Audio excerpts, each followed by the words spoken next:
TDP నేతలపై దాడికి భవిష్యత్తులో ఖచ్చితంగా రిటర్న్ గిఫ్ట్ ఇస్తామన్నారు వైసీపీ రాష్ట్ర ప్రధాన కార్యదర్శి సజ్జల రామకృష్ణారెడ్డి. కూటమి ప్రభుత్వంపై పోలీసుల తీరుపై ధ్వజమెత్తారు ఆయన.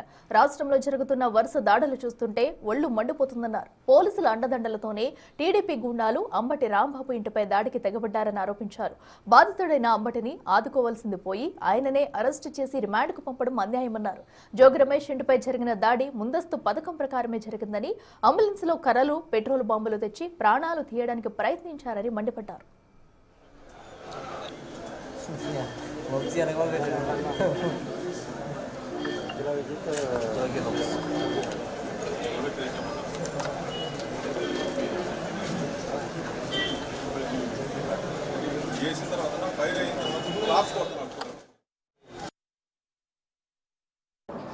వాటిని ప్రశ్నించడానికి వస్తే అవి తీసేయాలని డిమాండ్ చేస్తే దాని మీద కర్రలు రాళ్ళు తీసుకుని వచ్చి మీదికి వచ్చేసేయడము, లేదంటే వీళ్ళతో చేయడము, దౌర్జన్యం చేయడము, ఇవన్నీ చేసిన నుంచి వచ్చిన సంఘటన ఈ పరిణామం.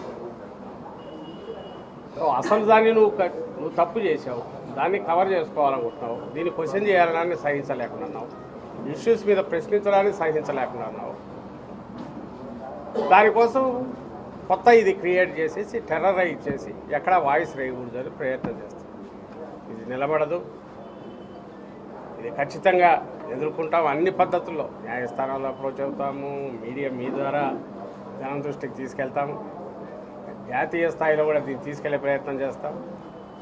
అలాగే సెంట్రల్ హోమ్ మినిస్టర్ను వాళ్ళను కలిసి హోమ్ సెక్రటరీ కూడా మా పార్లమెంట్ సభ్యులు లెటర్స్ పెట్టారు, అక్కడ కలుస్తారు. ఎన్హెచ్ఆర్సీని అప్రోచ్ అయ్యారు.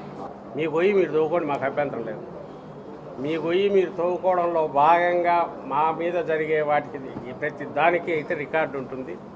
మేము వచ్చిన తర్వాత మళ్ళీ అధికారంలోకి వచ్చినాక ఆ రికార్డుకు తగిన సెటిల్మెంట్ కూడా ఉంటుంది, వడ్డీతో సహా అనే విషయం అయితే ఆయనకు మళ్ళీ చెప్పదలుచుకున్నాం. అవన్నీ చట్టబద్ధంగానే చేస్తాం. ఎక్కడ చట్టాన్ని ఉల్లంఘించి ఇవాళగా ఊళ్ళో రౌడీలను, గంజాయి బ్యాచ్లను తెచ్చేసో లేదా బ్లేడ్ బ్యాచ్లను తెచ్చేసో టెర్రరైజ్ చేసి అటాక్ చేసి టెర్రరైజ్ చేయాలనుకునే దాన్ని ఇది చేయము.